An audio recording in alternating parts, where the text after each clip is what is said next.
Buenas noches.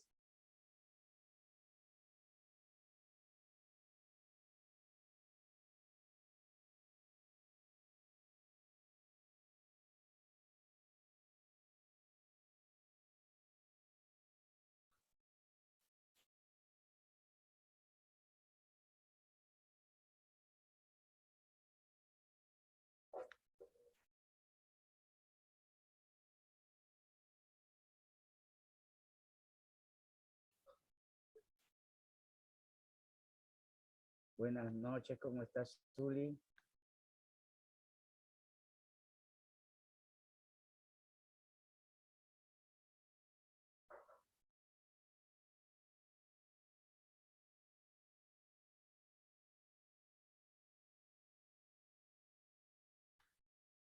Buenas noches, Vanessa.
Buenas noches, ¿cómo están?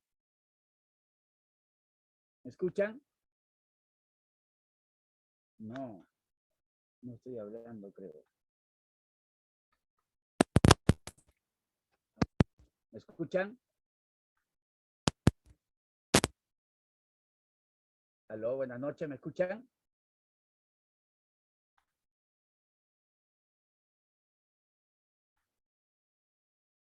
¿Me escuchan?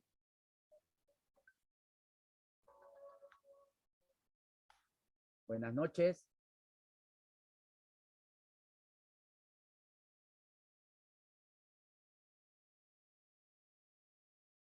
Buenas noches, profesor. Buenas noches, ¿me están escuchando, no? Sí, profesor. Ya. ¿Cómo están? Vamos a empezar ahí la clase para ir terminando temprano.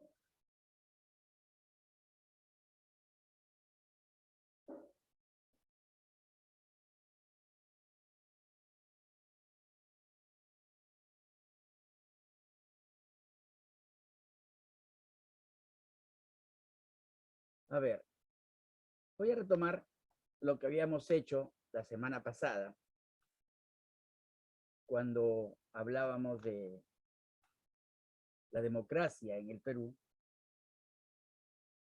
y ahí está los procesos de democratización, y al 2 porque el 1 ya lo hemos hecho la semana pasada, y veíamos que Tupac Amaru realiza su rebelión con el objetivo de llamar la atención del rey, ¿no?, sobre los abusos que cometían los funcionarios, ¿no?, en este caso el corregidor Antonio de Arriaga, por ejemplo, que cometía abusos en el Cusco. Por eso la desaparición de los curacas, como lo hemos visto también, escindió pues en la sociedad peruana, creando una brecha entre la pequeña minoría de criollos y mestizos que ocupaban pues la vértice de la sociedad peruana y la gran masa de pobladores indígenas que estaban en la base. Los curacas habían sido los intermediarios culturales que durante siglos anteriores habían articulado las dos sociedades. Sabemos que las dos sociedades que conformaban el Perú era la sociedad de indígenas, de indios, la sociedad indiana y la sociedad de españoles. Estos dos sociedades eran pues totalmente opuestas y habían articulado el orden colonial, que hablaban otros idiomas, ¿no? Tenían otras culturas, otra como visión, distinta religiosidad.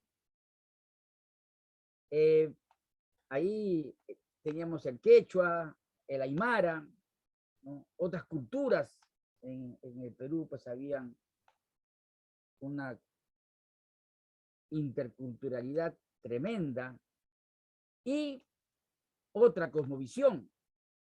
Los incas se imaginaban o pensaban que el mundo tenía tres capas: Caipacha, Ujupacha, ¿no?, y Urimpacha. Y otras religiones, acá en el Perú sabemos que tenían al Inti, el dios Sol, el dios Viracocha, el dios Pachacamac, ¿no? O sea, tenían tantas religiones. Ahora, lo que tuvo consecuencia pues fue la liquidación de la élite indígena, en este caso los curacas, que eran descendientes de los incas y que tenían una ascendencia sobre todas las culturas o los integrantes de la comunidad peruana. Y esto era pues para que se construya un proyecto nacional. No basta con que exista pues una población que compara rasgos étnicos comunes, que hable un mismo idioma y que reivindique pues los mitos de origen, ¿no? Para que un grupo étnico se constituya en una nacionalidad, y pues es imprescindible que existan élites intelectuales capaces de elaborar un discurso de identidad que dé cohesión y sentido a la misión, al colectivo, ¿no? Y finalmente, vamos a ver el carácter de la independencia. Primero, hay que pensar que la población indígena no era consciente de participar en la guerra de independencia. Fue limitada. Y esta limitación se dio principalmente por las sociedades locales, ¿no? O sea, de cada comunidad,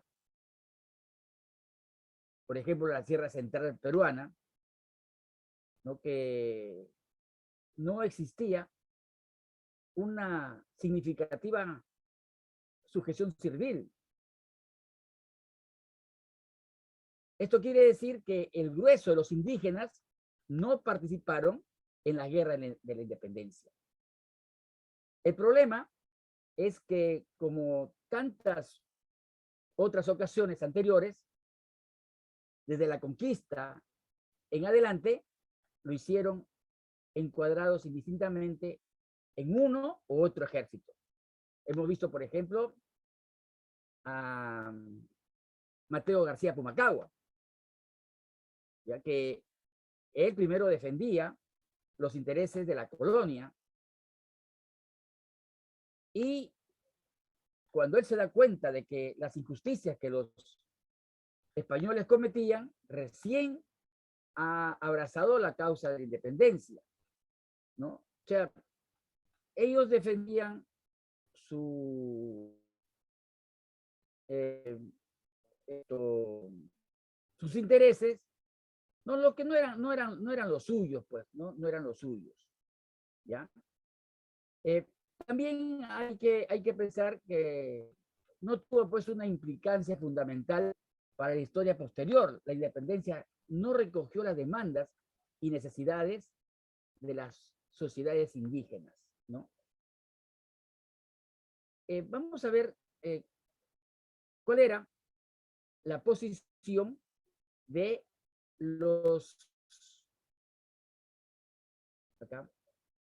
de los criollos con relación a los indios. Es difícil generalizar porque había problemas culturales estructurales, ¿no? Que participaban de la propia ubicación de los criollos dentro del orden colonial. En 1815, Simón Bolívar hizo una famosa carta de Jamaica, donde él planteó descarnadamente el problema. Él dijo, no somos indios ni europeos, sino una mezcla, una especie de mezcla entre los legítimos propietarios del país y los usurpadores españoles. En suma, siendo nosotros americanos por nacimiento y nuestros derechos de los de Europa, tenemos que disputar estos a los pies a los del país y que mantenemos en él contra la invasión de los invasores. Así nos hallemos en caso extraordinario y complicado. Esta es una carta que él escribió en 1815 para hacer cuenta que sus luchas eran justas, pero también se daba cuenta de que no era nada con los indígenas. Naturalmente, hubo excepciones, como por ejemplo el cura Morelos. Cura Morelos es un cura de México, ¿no? Que él también dio un grito de libertad. Y un sacerdote que se llamaba Ildefonso de Muñecas, allá en el Alto Perú, en Bolivia. Y el programa, pues, de quienes tienen cambios radicales, se oponían, pues, diversas trabas, ¿no? En primer lugar, los intereses de los propios criollos. En segundo lugar, el escaso desarrollo de las fuerzas productivas. Vemos que las fuerzas productivas no eran las que se esperaba o la colonia la necesitaba. La posición de los criollos peruanos era la más conservadora del continente. Imagínense que los criollos querían la misma cosa, el mismo sistema,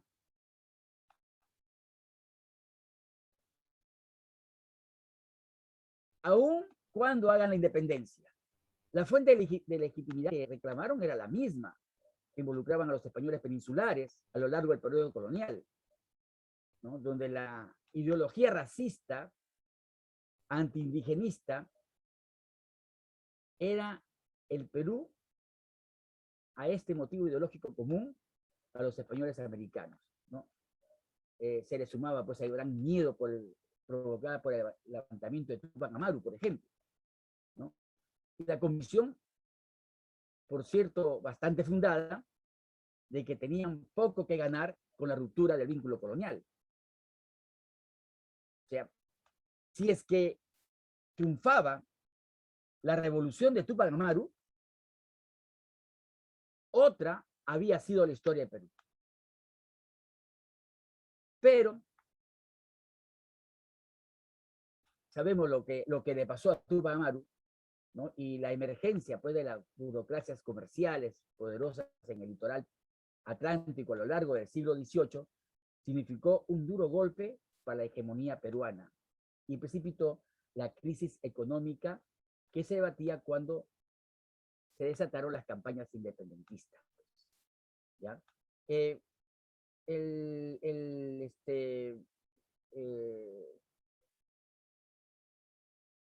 esto implica pues la reticencia con que los comerciantes limeños vieron la revolución. De ahí pues que la emancipación peruana requiriera la participación de los ejércitos extranjeros, ¿no? El sanmartiniano, el bolivariano, de Argentina y de Venezuela. Más significativamente aún, las consecuencias de los criollos que inicialmente se incorporaron a las luchas por la emancipación, ¿no? Por ejemplo, provocó que Río Agüero, sabemos que Río Agüero ha sido el primer presidente del Perú, fuera declarado traidor por Bolívar, ¿no? Y casi fusilado por el entonces sargento mayor, don Ramón Castilla, cuando se le descubrió que buscando un arreglo negociado con las fuerzas coloniales a espalda del comando patriota, lo acusaron de traición a la patria. El segundo presidente, don José de la Torre Tagle, el marqués de la Torre Tagle, ¿no? Terminó refugiado en la fortaleza Real Felipe, acogido pues por las últimas fuerzas realistas. Aquí dice, yo, ¿no? Él había pensado, había dicho, ¿no? Yo convencido de la canalla que contribuye a la patria, he resuelto en razón ser tan español como el rey don Fernando. No sé lo que él ha pensado de que ha estado San Martín buscando la independencia, ¿no? Como Entonces, no Basadre ha estás notado compartiendo diapositiva. certeramente, pues. No, todavía no, ¿ya? Eh, Basadre, pues, había notado certeramente, los españoles no eran vistos por los criollos peruanos como adversarios irremediables, no guerra internacional, sino basada en guerra civil que podían tomar uno u otro partido, ¿no? Ellos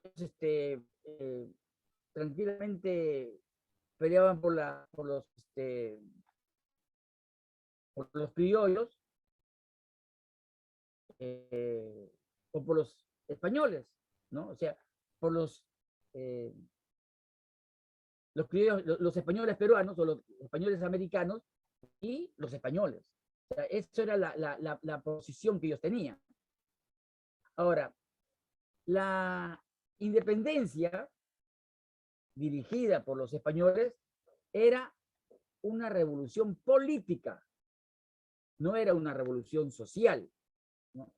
Ellos querían romper los vínculos coloniales con España, pero no tenían interés en modificar las estructuras de dominación al interior del país, ¿no? Sino en usufructarlas a su propio beneficio.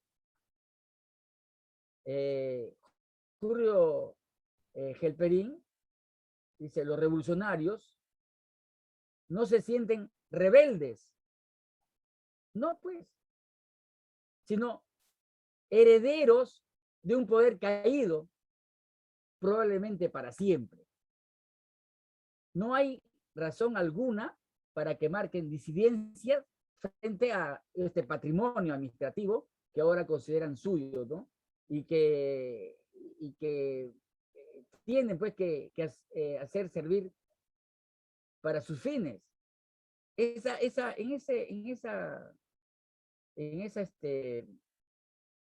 eh, esto, disyuntiva, ¿no? Se vieron pues con muchos problemas, porque si bien querían abrazar el lado de la independencia, sin dejar sin dejar de lado a los españoles. Ellos querían una revolución solamente para ellos, ¿no? La independencia fue redigida por criollos, era una revolución política, ¿no? No era una revolución política, sino una revolución social, ¿ya? De esta manera se creó pues una sociedad donde existían propiamente ciudadanos sujetos de derecho, ¿no? La ciudadanía pues supone sujetos autónomos y responsables que tienen derechos, que tienen como contrapartida determinados deberes, ¿no? Consagrados unos a otros por la ley. Lo que tenía aquí en el caso de los indígenas era peruanos que tenían deberes sin la contrapartida de los derechos correspondientes, es decir, de sujetos a los deberes, ¿no? En una parte, pues, para otra, a ver, que tenían privilegios, ¿no? Para los no indígenas, para los no indígenas.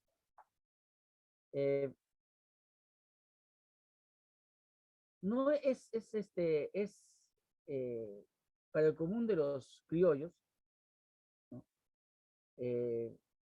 La cuestión se planteaba pues en términos de cómo apropiarse de los mecanismos del poder antes usufructados por la colonia española y la burocracia social colonial, ¿no? No de desmontarlos, no querían desmontarlos, ¿no? O sea, querían que todo sea como antes, solamente que con los criollos, ¿ya? Acá a ver,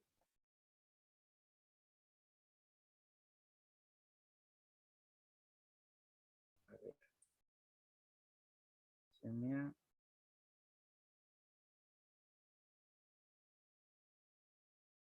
Ay, ay, ay.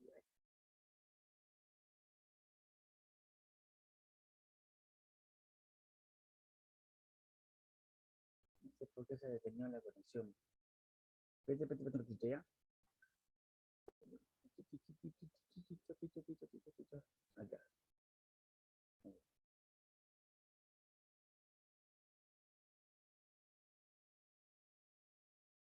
Acá.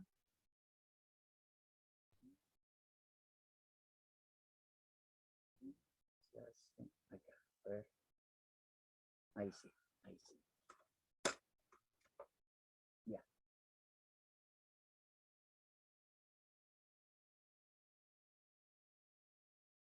Listo.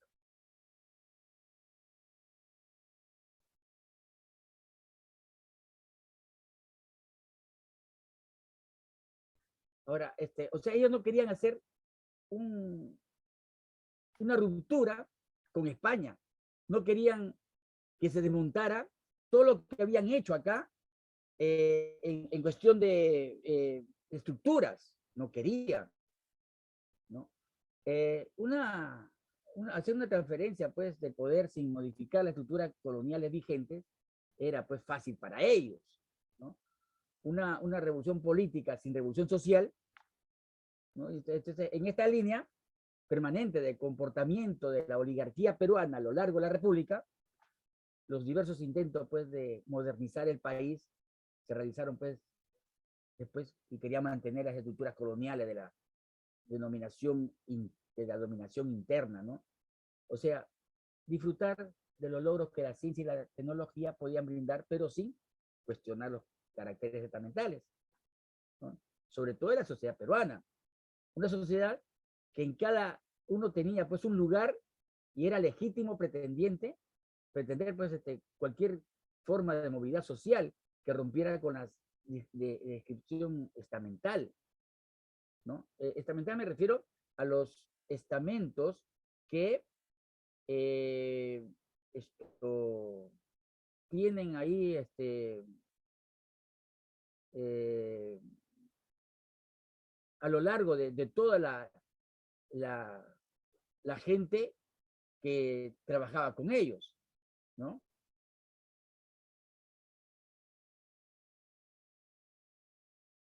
Vamos a ver. Ahora, es evidente que las marchas y contramarchas de medios progresistas dictados por los libertadores con la relación a los indios y los afroperuanos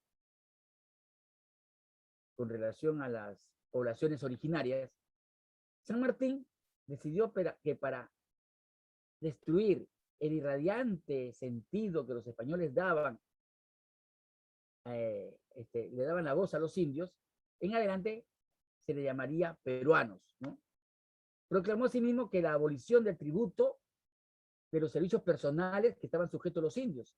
O sea, los indios tenían que servir a los españoles. Entonces, dio un decreto el 21 de agosto de 1821 y con relación a los negros no se proclamó la abolición de la esclavitud, sino la libertad de vientres. O sea, que los hijos de los negros nacían libres, ¿no? Eso establecía pues que el 28 de julio de 1821, pero fue una letra muerta, fue letra muerta, porque ay, fue letra muerta, porque ellos siguieron con la costumbre de seguir con ellos mismos, ¿no? Por ejemplo, las medidas prontamente pues, fueron mediatizadas bajo la presión de los sectores sociales cuyos privilegios se veían amenazados, ¿no? La abolición de la esclavitud por los hijos de los esclavos, nacidos después de la proclamación de independencia, fue ratificada, miren, por el decreto que ponía a los nuevos ciudadanos libres bajo la tutela de sus antiguos amos hasta los 21 años. O sea, eso había sido la ley, ¿no? Periodo en que luego fue incrementado por Gamarra hasta los 50 años, en 1839, ¿no? En cuanto a la situación política, lo consintió. La esclavitud prosiguió pues con apenas un cambio en la reforma y solo fue abolida recién en 1854 por Ramón Castilla, ¿no?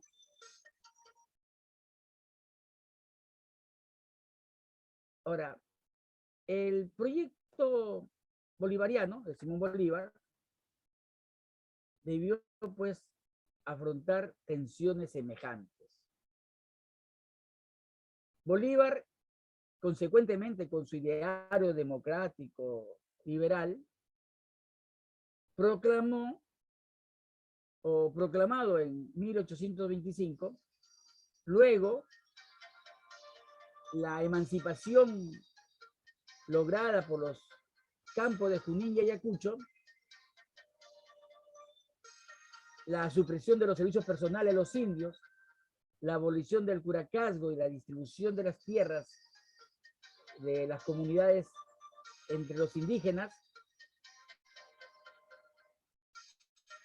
buscaba así sentar las bases para la constitución de una nación de ciudadanía extendida en base a pequeña propiedad rural. Miren, ¿ah? Sin relaciones precapitalistas, que además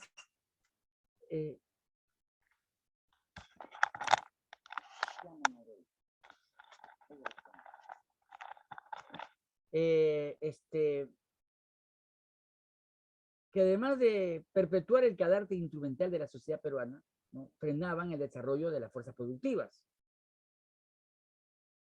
Sin embargo, los resultados de sus medidas no fueron, pues, buscados. La abolición de los curacazgos, que dio el golpe de gracia a la estructura del poder andino, debilitando, pues, en sus conjuntos frente a la arremetida de los criollos, ¿no? Y los mestizos, que estaban empeñados en heredar los privilegios de la aristocracia colonial. Todos querían esa aristocracia, porque era, pues, lo que tenía la fuerza para dominar a los peruanos, ¿ya? Y el retiro, pues, de la protección legal de las comunidades abrió el camino a la expansión de latifundios de la costa, a costa de las tierras indígenas, ¿no? Dejando, pues, esto sin protección que le otorgaba la colonia en la ley de Indias. El latifundismo se convertiría, pues, a su vez en un poderoso agente de la extensión de las relaciones de servidumbre personal, ¿no?, de Bolívar, que trató él de suprimirlas. Ahora, miren que estamos hablando de 1822, 1823, 24, 25, ¿no?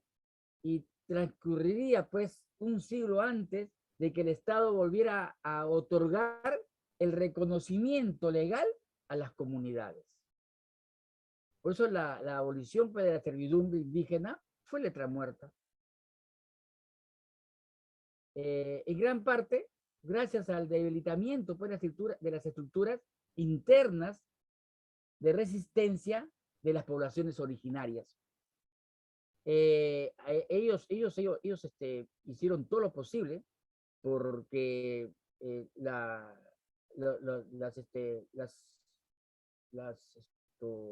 estructuras siguieran ese camino que ya se habían propuesto, ¿no? ¿Ya? Como consecuencia, todos los hechos, los indígenas y los negros, fueron excluidos de la ciudadanía al comenzar la República, ¿no? Y ser considerados ciudadanos de la nueva nación solo los criollos y los mestizos. O sea, ¿qué pasaba con los indígenas? ¿Qué pasaba con las minorías negras? ¿Qué pasaba con lo que habían dado el decreto de que eran peruanos? De esta manera, se excluyeron a más de las nueve décimas parte de peruanos, mientras que la décima parte restante sería la encarnación de la nación misma.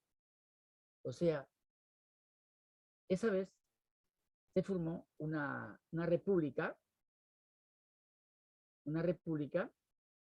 sin ciudadanos, ¿no? Esto,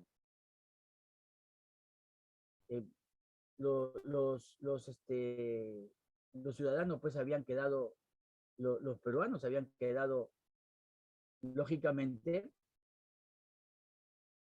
prácticamente sin una nacionalidad. O sea, la república pues inició sin un bloque capaz de levantar un proyecto de carácter nacional en buena medida. Hasta entrado pues el siglo XIX. No existieron condiciones para que surgiera pues un grupo dominante que pudiera cubrir el vacío dejado por la aristocracia dislocada, ¿no? Vamos a ver acá. La república pues nació sin una clase social dominante que pudiera ejercer el poder, ¿no? No había una clase dominante. Y la energía pues de Bernardo Monteagudo fue uno de los más cercanos colaboradores de San Martín en la lucha anticolonial. Se plasmó en la expulsión del grueso de los españoles peninsulares del Perú para erradicar las posibles conspiraciones realistas. De los 10.000 españoles que radicaban en Lima, al llegar Monteagudo, quedaron apenas 600. ¿No? Cuando se marchó, esto provocó la quiebra de la élite comercial y financiera que habían organizado la economía colonial. A la crisis económica que se debatía pues, desde el siglo XVIII, XIX, antes del virreinato, se sumió la disgregación de la economía nacional. A ver, hasta ahí, ¿qué me pueden decir? ¿Mm?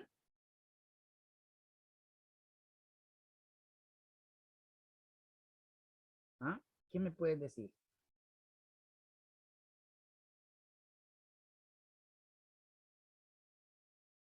Bueno, maestro, lo que yo he podido escuchar es que ya mediante ese gobierno ya no, ya estábamos culturizándonos más y también también los españoles seguían abusando de nuestra nobleza, ¿no? Como siempre.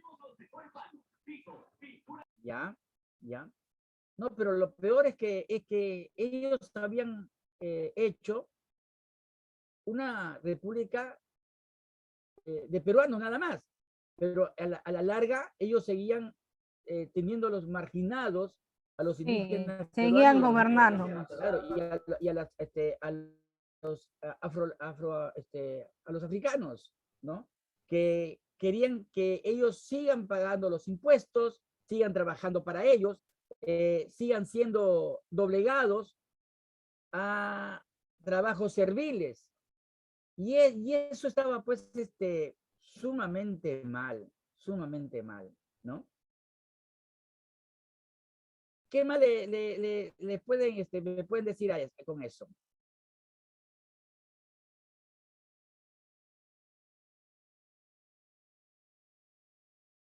A ver, vamos a continuar. Vamos a continuar esto, porque lo que sigue es, a ver, es las continuidades y ruptura de tránsito de la sociedad colonial a la republicana, ¿ya? O sea, es un tránsito entre la colonia a la república, ¿ya?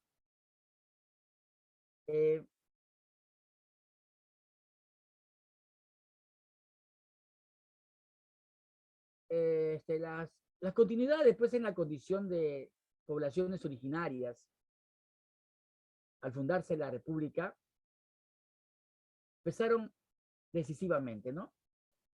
Ellas constituyen, pues, el meollo que Barbara Stein en 1991 ha denominado la herencia colonial latinoamericana.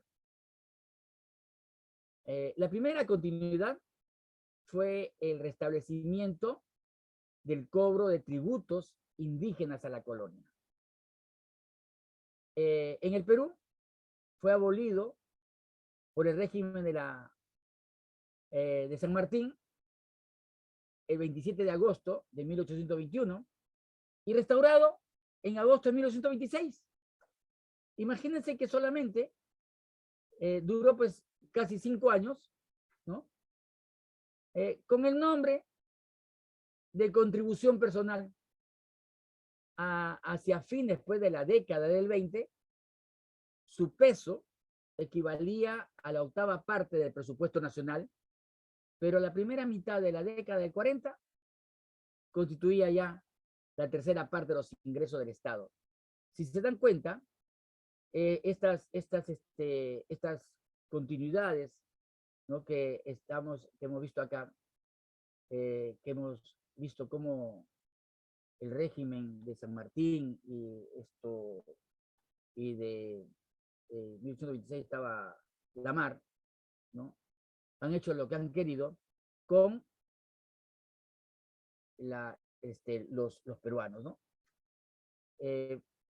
Y ahí lo estamos viendo cómo se jugaban con el pueblo peruano y que lo estaban haciendo como han querido, ¿no? Inicialmente habían pagado los indios y las castas, es decir, los integrantes de los grupos no indios, pero en 1840 los blancos y los mestizos fueron eximidos de la obligación. De esta manera, la condición de indios se convirtió en una categoría fiscal. Eso es lo peor. Que suponía para los indígenas deberes que el resto de la sociedad no tenía. Lo cual, irónicamente, con la contrapartida de su carencia de derechos ciudadanos, ¿no?, la contribución personal la abolió Ramón Castilla en 1854 todavía, ¿no?, aprovechando la bonanza fiscal generada por los ingresos del guano. Esa es otra historia, ¿no?, que como habían extraído el guano de la isla, el Perú, pues, tuvo abundante cantidad de dinero. Imagínense que en estos tiempos el Perú fuera el único país que tuviera petróleo. Todo el mundo le compraría al Perú, porque es el único que tiene petróleo. Eso mismo pasó en 1850, en adelante, ¿no? Cuando pudieron extraer y comerciar el guano de la isla. Como una manera de ganar apoyo popular contra la guerra que le había hecho Rufino Echenique, ¿ya?, con una idea errónea, ampliamente extendida, lo hicieron, ¿no? Y que fue vuelto a establecer en 1876, luego de que el fisco se declarara en bancarrota, ¿no? Y prosiguió cobrándose interinamente hasta 1895, cuando fue definitivamente, pues, abolido como parte del proyecto político de emergentes sectores urbanos que centralizaron el poder, ¿no? Contra las fuerzas, pues, señoriales del interior, ¿no? A pesar de eso, siguió cobrándose en algunas zonas donde el gamonalismo era bien fuerte. Y eso fue pues hasta 1812, ¿no? Hasta 1812. ¿Ya? O sea, imagínense todo lo que ha tenido que soportar el indígena peruano, ¿no? Ahora, otra oportunidad que han tenido, ¿no? Es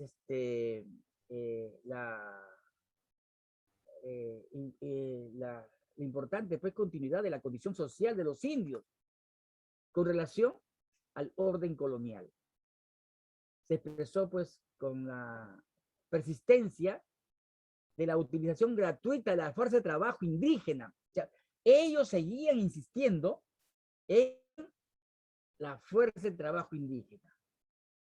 Esta era regulada en la época de la colonia a través de la mita. Ustedes saben que de la mita los llevaban y los que estaban a cargo de eso eran peruanos, ¿no?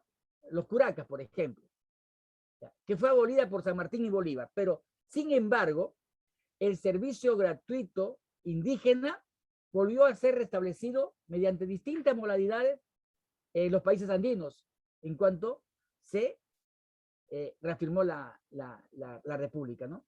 La más importante fue en el Perú, fue el servicio a la república, la obligación de los indígenas de trabajar un número de días al año gratuitamente para obras estatales. ¿No? Nuevamente, los indígenas tenían obligaciones de los que estaban eximidos los otros grupos sociales, ¿no?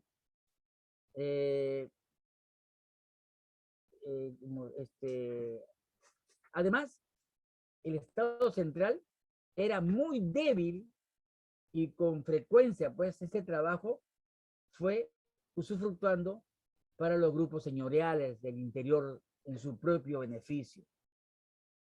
Los indios denominaron pues república a este trabajo forzado, ¿no? Ya no era mita, sino era república. Lo cual expresa gráficamente qué representaba para ellos el nuevo poder surgido luego de la caída del orden colonial hispánico, pues, ¿no? Es decir, que también los municipios usufructuaron ampliamente este trabajo gratuito que les hacían que los indígenas realizaran, ¿no? El orden social de las primeras décadas de la vida independiente dio lugar a emergencias del caudillismo militar, ¿no? Ustedes saben que los caudillos tenían sus ejércitos y de ahí reclutaban a los indígenas, ¿no? Y las guerras civiles internacionales, porque los caudillos pues guerreaban entre caudillos acá en el Perú, pero también se iban a Bolivia, se iban hasta a Colombia a pelear, ¿no? Por la definición de las imprecisas fronteras pues heredadas en el régimen colonial, ¿no? Por eso se peleaban. Ahora, propiciaron que los enrolamientos forzados de los indígenas por los ejércitos en pugna continuaran vigentes sin mayores modificaciones. O sea, los indios seguían siendo incitados a combatir unos contra otros, dividiéndolos pues en bandos que defendían intereses ajenos, ¿no? Ahora sí, ¿qué les parece hasta ahorita? ¿Ah? ¿Qué les parece?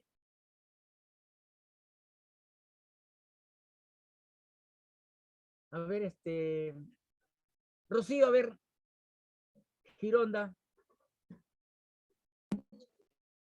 Sí, profesor. ¿Qué le parece a ver esa reacción de los criollos frente a los indígenas?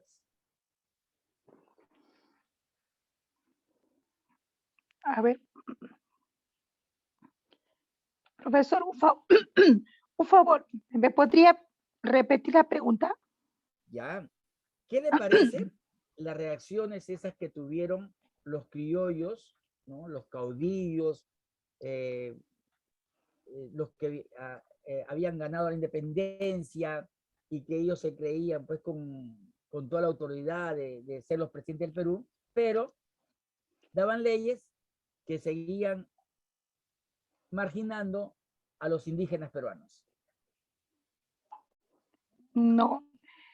Bueno, de una manera ellos han actuado muy mal porque se supone que si estaban apoyando lo que es la independencia era para trabajar o para luchar a favor de nuestros compatriotas, de nuestra gente, y tratar de poner otro tipo de, ¿cómo le digo?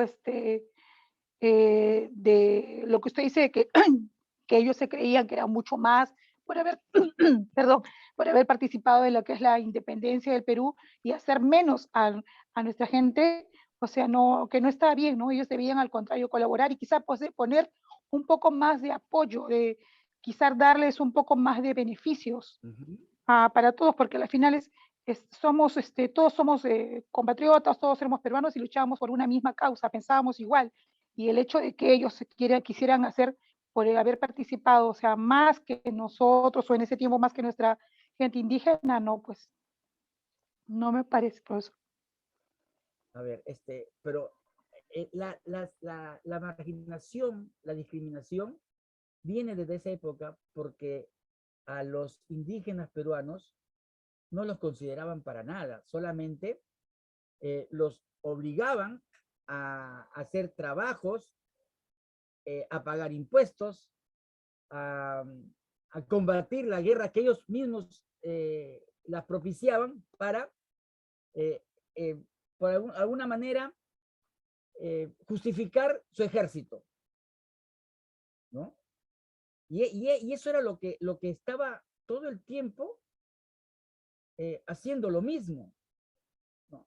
Y eso que San Martín, Simón Bolívar y los primeros caudillos, Lamar, Gamarra, ¿no? Habían dado leyes para que a los peruanos los consideraran, los indígenas los consideraran peruanos, pero no era así, no era así, ¿no?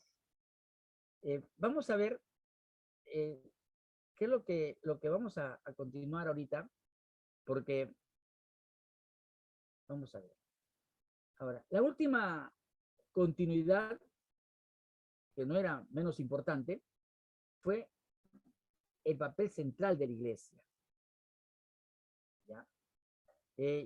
Con su poder sobre las almas, ¿no? De todos los peruanos.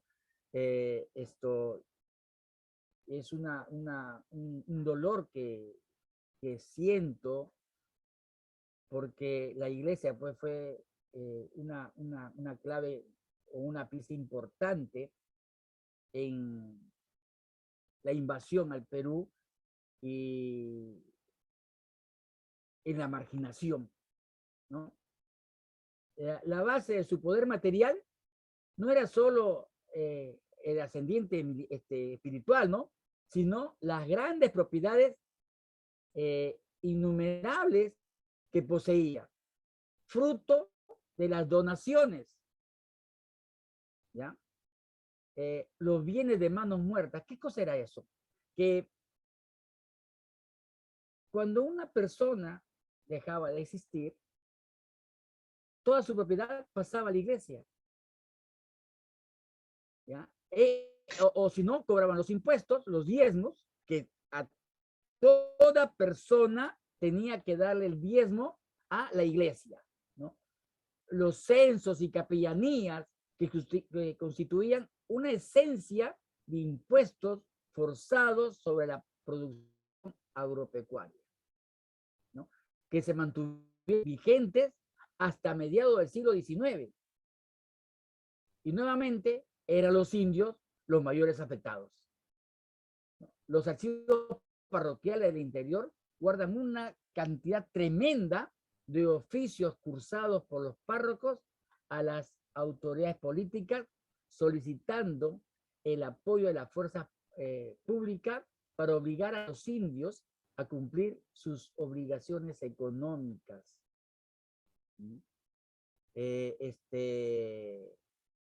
Con la madre iglesia, ¿no?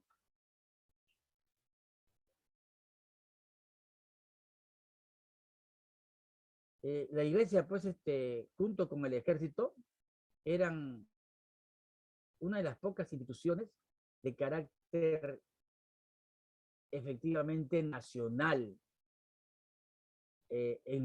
al menos en su cobertura, ¿no? O sea, todos lo tienen a nivel nacional. Tenían además el manejo y monopolio de las estadísticas demográficas, ¿no? A través de los registros eclesiásticos, por ejemplo, los bautizos, los matrimonios, las defunciones, ¿no? La administración pública recién va a constituir su propia estadística demográfica a fines del siglo XIX, ¿no? A fines del siglo XIX. O sea, eso nomás nos deja ver cómo esto ha sido esas deficiencias en la iglesia, con el pueblo, ¿no? ¿Qué les parece el papel que cumplió la iglesia acá en el Perú? ¿Ah? Profesor, ¿puedo hacer una consulta? ¿Sí? No lo llego a escuchar bien, pero espero que si usted me esté escuchando. Sí, Lo que decía sobre la iglesia, que los indios tenían que trabajar a favor, o sea, para la iglesia, sin sí, darles nada. Es lo que he entendido o he escuchado sí, mal, disculpe. sí, sí, así era, así era. Y todavía,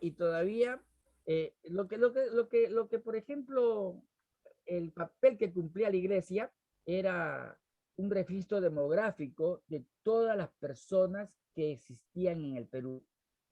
Hay infinidad de documentos de las iglesias, que tienen las iglesias, con toda la cantidad de gente que vivían en una comunidad, ¿no?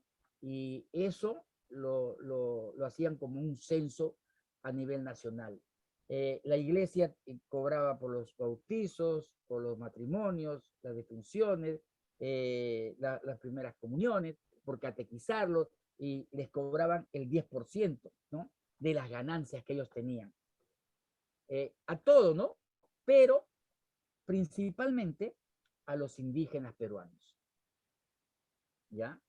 Y eran las personas que más necesitaban, profesor, y Eran les las cobraban. personas. Sí, sí, sí, La sí. iglesia ha actuado mal, Ha actuado mal. Ha actuado mal. definitivamente. Ahí, por ejemplo, los sacerdotes dominicos fueron terribles extirpadores de idolatrías. Ellos iban botando todas las conopas, las imágenes que tenían acá los indígenas en las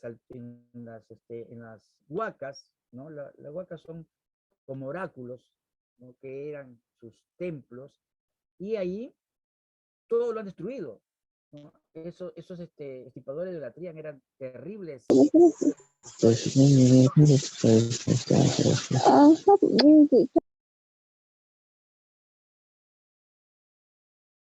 A ver, vamos a ver ahora la crisis, el poder de la república, el poder de la sociedad republicana, la crisis de las estructuras, pues, sociales, ¿ya? Este panorama, a ver, en este panorama, la liquidación de los curacaguas andinos que ya les dije, pese a su evidente intención igualitaria ¿no? para ponerlos a todos los peruanos igual, representó pues una grave degradación de las estructuras del poder en las sociedades andinas originarias. Al exterminio físico de esta élite indígena, luego de la derrota de Tupac Amaru, decidieron las medidas represivas del gobierno colonial. Compañera, su audio, deje las cosas para más tarde. Alumnos, por favor, tengan cuidado con sus audios, estamos en clases. A ver, al exterminio físico de esta élite indígena, luego de la derrota de Tupac Amaru, ¿no? Ya saben cómo ha sido la derrota de Tupac Amaru, le siguieron pues las medidas represivas del gobierno colonial y la pérdida de determinadas funciones claves, ¿no? Como por ejemplo el cobro de tributos que mermaron fuertemente el poder del estrato curacal de su conjunto, ¿no? Ahí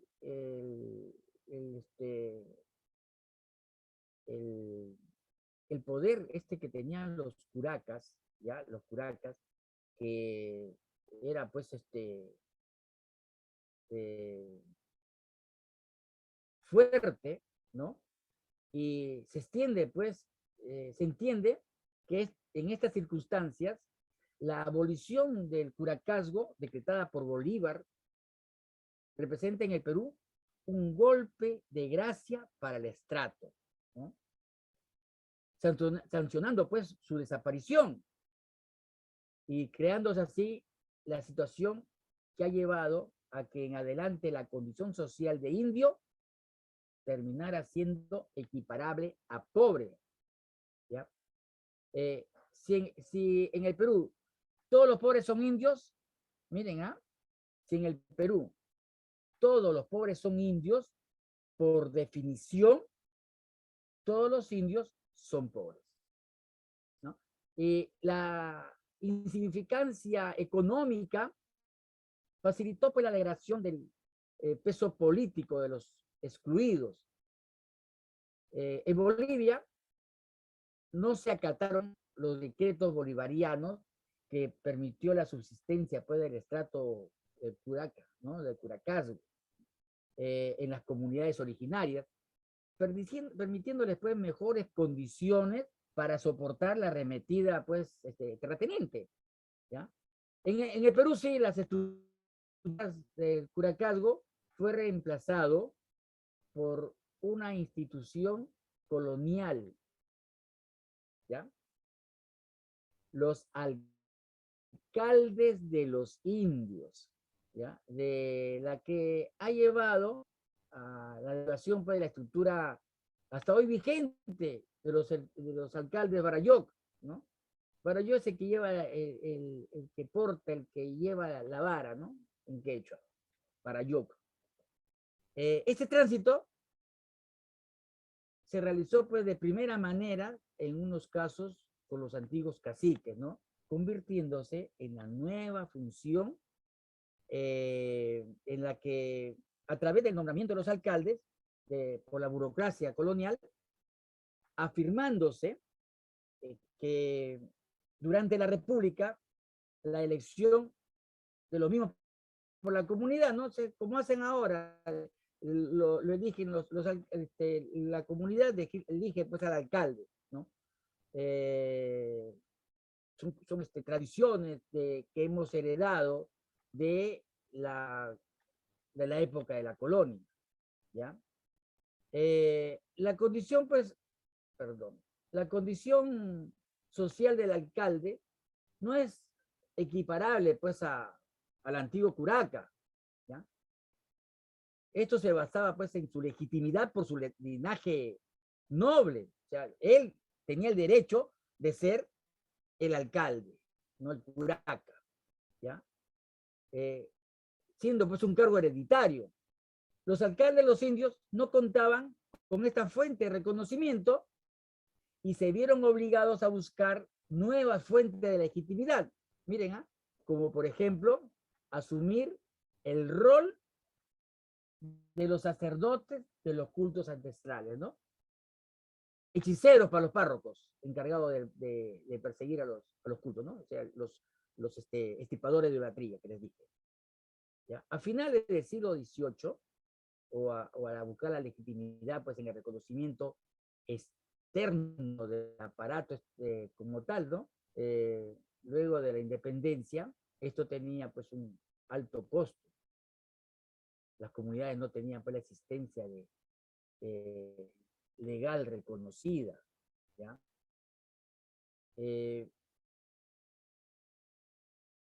Por ejemplo,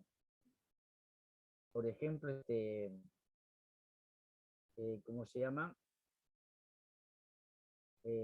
Por este camino, a lo largo del siglo XIX, la condición social de los alcaldes indios, de los alcaldes de los indios, fue deteriorándose irremediablemente, ¿no?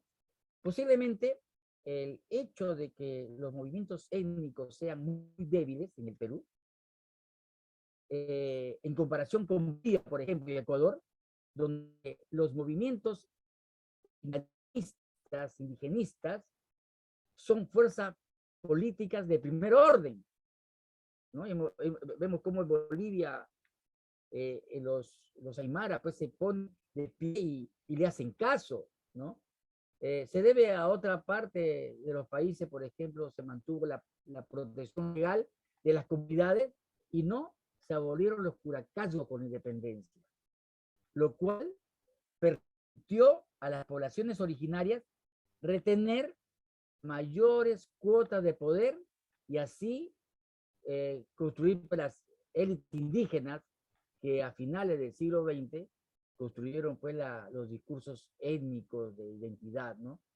En el Perú inclusive se emigran las urbes dejando de ser percibidos como tales, ¿no? Pasan a convertirse en cholos. De ahí que, aunque durante la segunda mitad del siglo XX, la migración de la sierra a la costa o del campo a la ciudad desplazó pues a millones de indígenas hacia las ciudades y no se percibe donde que hayan indios urbanos. De hecho, pues sigue creyéndose que en la costa no hay indios. Un dato contemporáneo para ayudar a comprender la importancia de los símbolos es la formación de los colectivos nacionales, ¿no? Según el censo de 1993, miren, ¿eh? Lima tenía 547,000 hablantes quechua y era el segundo departamento en importancia en el Perú, solo superado por el Cusco, que tenía pues 560,000 quechohablantes. 13 años después, sin duda Lima metropolitana debe ser la ciudad con mayor cantidad de quechohablantes que tiene el Perú, y una de las más importantes del mundo andino. Sin embargo, en las calles no se oye hablar quechua, y quienes conocen este idioma suelen ocultarlo para no exponerse a las burlas y las discriminaciones. O ustedes hablan quechua y lo pueden hablar acá en Lima. ¿Ah? Dígame. ¿Mm?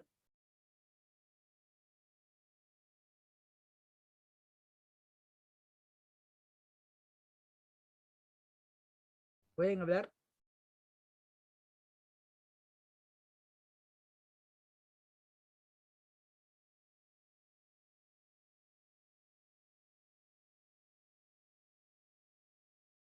Profesor, yo no he escuchado que hablen normalmente el quechua, Ya. ¿no? De pronto en el mercado a veces, ¿no? La casera habla, ni yo misma sé lo que es, no sé lo que es quechua, o sea, no sé, ¿no? Ya. Hablar, pero sí me gustaría aprender. En el colegio tampoco es que lo pongan como un curso, ¿no? Así como básico, como inglés, Claro. ¿no? Entonces, esto pues ya viene, ¿no? que no lo tenemos, ¿no? Porque imagínense, si nosotros teníamos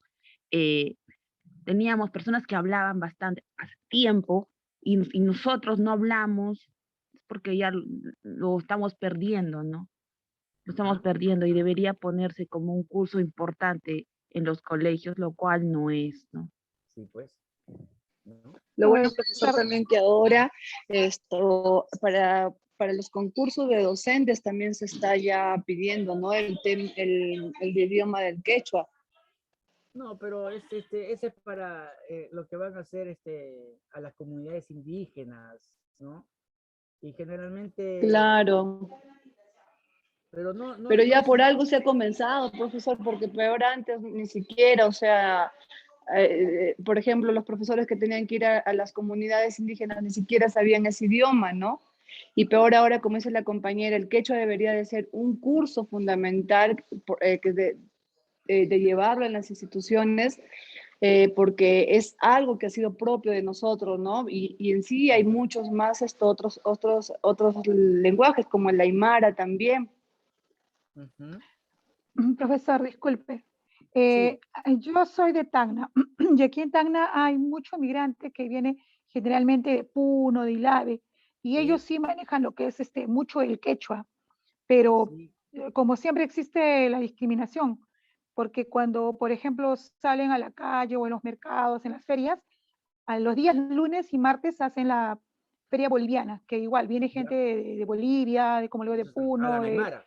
diferentes sitios, sí, y hablan aymara, algunos hablan en quechua. Entonces, cuando a veces queremos comunicar, hasta yo mismo me da la curiosidad, incluso yo varias veces me he aprendido una que otra palabra, pero sí me gustaría aprender, porque cuando hablan, yo digo, o a veces veo que la gente se pelea, ¿no? Y pucha, le digo, estará hasta que nos dice de todo, pero no entendemos, ¿no? Entonces sería una gran ayuda para, de verdad, como es, el quechua es un dialecto ya pues de nosotros, es nuestro, debería ser enseñado por lo menos aunque sea lo básico y en lo que es en la escuela primaria. Lo que dice mi compañera de que sí he escuchado que algunos docentes les piden para afuera, y bueno, también sí yo lo veo necesario, porque con ellas es que va a empezar que puedan enseñar el quechua a nuestros niños. Va a ser muy importante. Ustedes saben que en 1968, 68, en el 69, 70 me parece, el general Velasco había dado golpe, en el 68 le había dado golpe a Belaúnde Terry, ¿ya? Y a los 2 años, ¿no? 69, 70 habrá sido, o 71 máximo, que dio una ley que el idioma oficial del Perú era el quechua, ¿ya? Y se había instaurado que pongan las noticias de los periódicos en los 2 idiomas.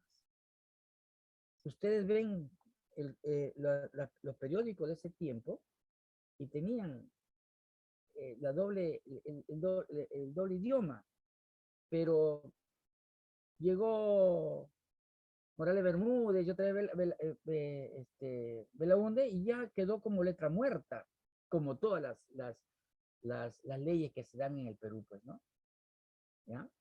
Y eso, pues, es lo que hace ver, pues, que estamos yendo mal, ¿no? En estas cuestiones, ¿no? Ahora, en conclusión, el Estado fundado en el Perú, luego de la independencia, organizó pues un dominio de la población indígena por los criollos, herederos de los privilegios de la antigua élite colonial, ¿no? Hay que tener en cuenta que los criollos, que eran hijos de españoles, querían heredar todo lo que sus padres lo tenían. Entonces, eso es lo que han tenido. O sea, el Perú pasó de los españoles de España a los españoles americanos o a los españoles peruanos. Entonces, no pasó nada con la población indígena, que solamente lo pusieron en el papel que eran peruanos, y recién en 1910 12 en adelante, ¿no? Se está tomando en cuenta, ¿no? Y esa tomadura en cuenta es que ha venido todavía en 1950, 1960, ¿no? O sea, ayer nomás. O sea, la cosa es que el Perú pues siempre ha sido marginado, ¿ya? Ahora, los problemas no eran solo diferencias económicas abismales entre los habitantes del territorio peruano, tampoco se limitaban a las diferencias étnicas entre las sociedades que eran percibidas distintas de su cultura, ¿no? Religión, idiomas, costumbres, ¿no? Si hubieran sido todas las diferencias, hubiera sido posible construir un Estado multinacional, pues, ¿no? Como abundan en el mundo, en Europa incluida. En esos países hay grupos multiétnicos, multinacionales.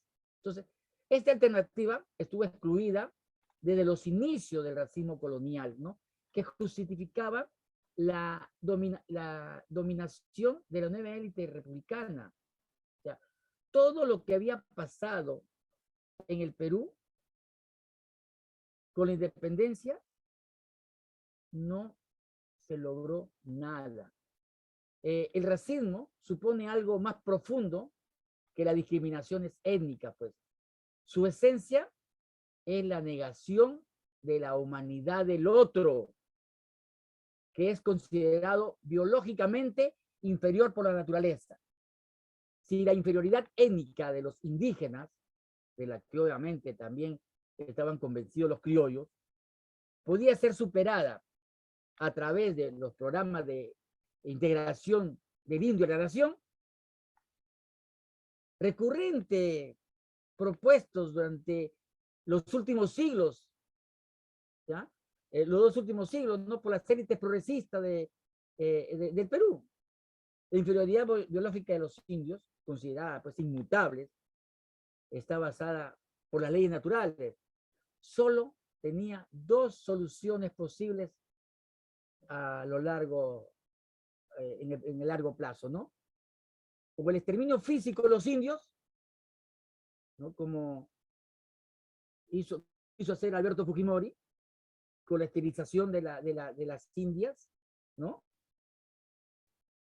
Que quería exterminar a toda la nación peruana, ¿ya?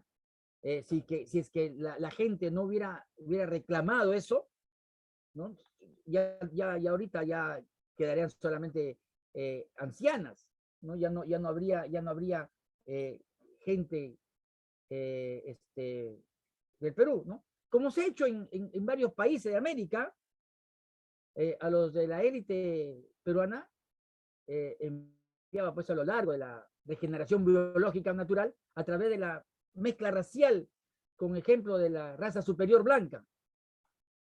De ahí hablar de proyecto nacional durante el siglo XIX fuera sinónimo de colonización y esta de integración blanca, ¿no? De allí que también se sugiera pues que esta ideología que consideraba al peruano pues un país vacío, era necesario poblar promoviendo las migraciones ideológicas que ha subsistido pues a lo largo del siglo XX en relación, por ejemplo, con la Amazonía, ¿no? De aquí pues que provienen pues las grandes paradojas en nuestra historia republicana, ¿no? La existencia de una república sin ciudadanos, donde la minoría se sentía en la encarnación de la nación con el derecho de excluir a la grande mayoría. Y la minoría son las blancas, pues. Son los criollos, ¿no? Que se creían pues los dueños del país. ¿Ya? Ahora, con el derecho pues a existir a las grandes mayorías ajenas al país, ¿no? La minorización de las mayorías sociales. Mira, un flagrante condición del ideario democrático liberal lo consagra pues las sucesivas constituciones, la de 1823, 1828, 1834, 1856, 1867, ¿no? Y los ardientes debates entre liberales y conservadores, las bases sociales, económicas, políticas, culturales, ideológicas, reales del nuevo Estado, negaban el punto por punto los enunciados de la doctrina sobre el que fue fundado el Estado peruano. Si se dan cuenta, ¿no?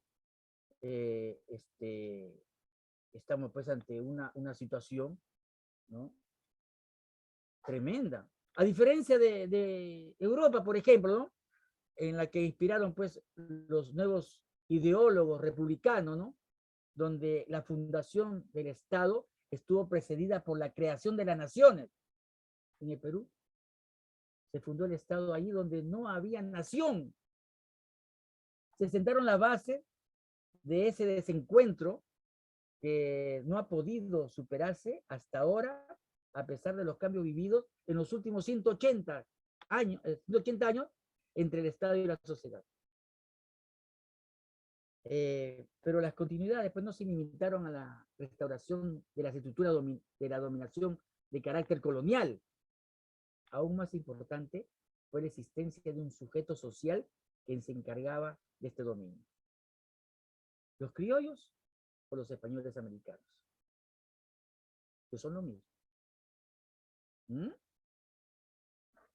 Que son lo mismo. Ahí pues se origina el problema decisivo para la construcción de la identidad de los Andes, ¿no? Las nuevas naciones fundadas luego de la independencia asumieron pues el carácter de las repúblicas que fundaban sobre los principios democráticos. Pero estas solo se reconocían pues como sujeto de la flamante democracia a una pequeña fracción de la población, mientras los indígenas no eran reconocidos como parte de la nación.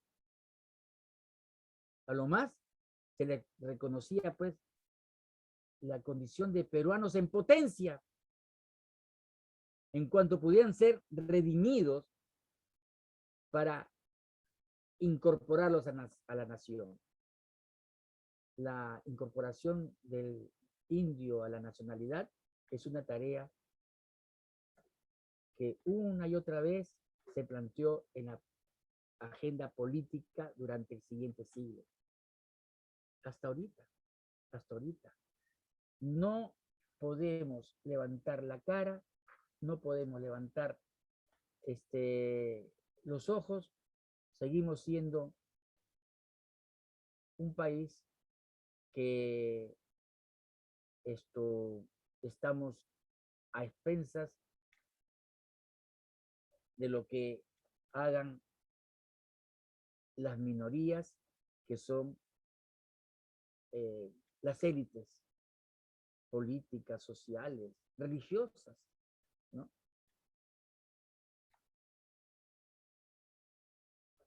Espérate. Listo. ¿No? Ahora, el racismo indígena, el racismo colonial, el racismo antiindígena fue un componente básico del discurso que permitió excluir a los indios del ejercicio de la ciudadanía, ¿no?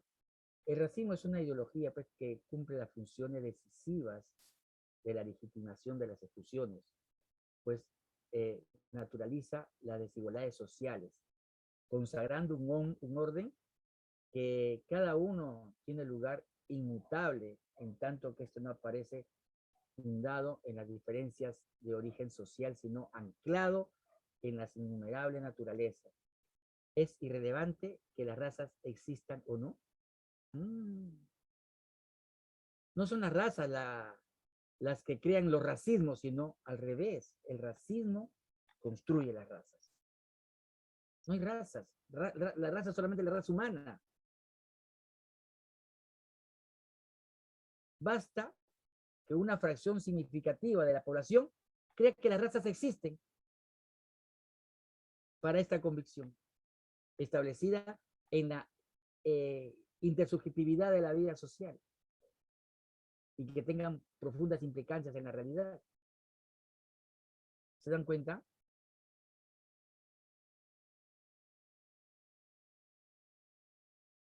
Díganme algo. A ver, Evany Vargas. Evany Vargas. Sí, profesor. Sí, a ver, ¿qué te parece lo que hemos visto este momento?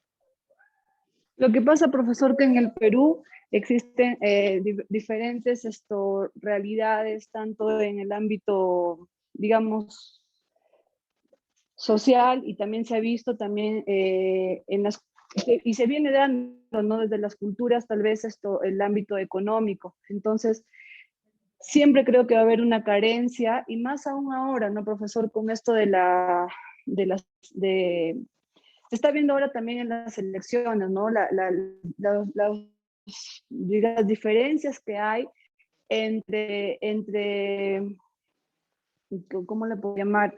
Las diferencias que puede haber entre las poblaciones, profesor. Sí. Ya proclamaron a... Sí, ya tenemos ya presidente, tenemos profesor. y al fin, ¿no? Y ojalá que Por fin. este señor, no, pero ojalá que este señor sea capaz de cambiar estas cosas que hemos visto. Y yo pienso que es la oportunidad tal vez de demostrar de que porque valgan verdades, él viene con otras, viene de Cajamarca, de donde yo soy profesor, de Chota, y ojalá pues no Cuidado con esos chotanos. al chotano ni la mano. Ni la mano, al chotano. Es lo que se dice acá, el chotano ni la mano. Bueno, yo soy de acá de mismo Cajamarca, pero por ejemplo, ahora con el nuevo presidente que se ha elegido, ojalá haya un cambio, porque al final el profesor, si va a arrastrar y si está metido en el círculo de Cerrón, digámoslo, o sea, no sabemos qué nos espera, pero si él trata de cambiar realmente, trata de servir al pueblo, que es lo que es su perspectiva de él, es lo que ha hablado, bueno, adelante con nuestro presidente Castillo. Qué bueno que ya tenemos presidente y que ojalá cumpla con las expectativas del Perú marginado durante 200 años, ¿ya? Que estamos, 200 no, ya 500 años que estamos marginados en el Perú, ¿ya? Y que mira, a ver, yo me siento terriblemente mal por tener dos apellidos españoles, Ponce de León Villarroel, y me saca choro, ¿no? Pero de verdad, o sea, es una cosa que va contra mi persona, o sea, yo no sé de dónde me sale el apellido, si yo siento que soy peruano, ¿no? Es que hay dos culturas, profesor, que se han mezclado con nosotros, tanto la cultura inca como los españoles, y lamentablemente como mataron a miles de incas, sí, pues resaltó más la cultura española, y lamentablemente la mayoría, creo, de nosotros se tienen apellidos españoles, ¿no? Y no apellidos incas, lo cual hubiera prevalecido hasta muchas épocas más, ¿no? O sea, claro, pero bueno, años más. Queda la clase ahí porque ya se acabó la hora. Nos vemos la próxima semana a seguir compartiendo del Perú, ¿ya? Con este curso de la realidad, ¿ya? Historia, sociedad. Buenas noches, profesor. Sí. Hasta la próxima, maestro Ponce. Gracias, profesor. Buenas noches, compañeras. Hasta luego. Buenas noches. Hasta luego, profesor. Hasta luego, compañeras. Cuídense. Bendiciones a todos.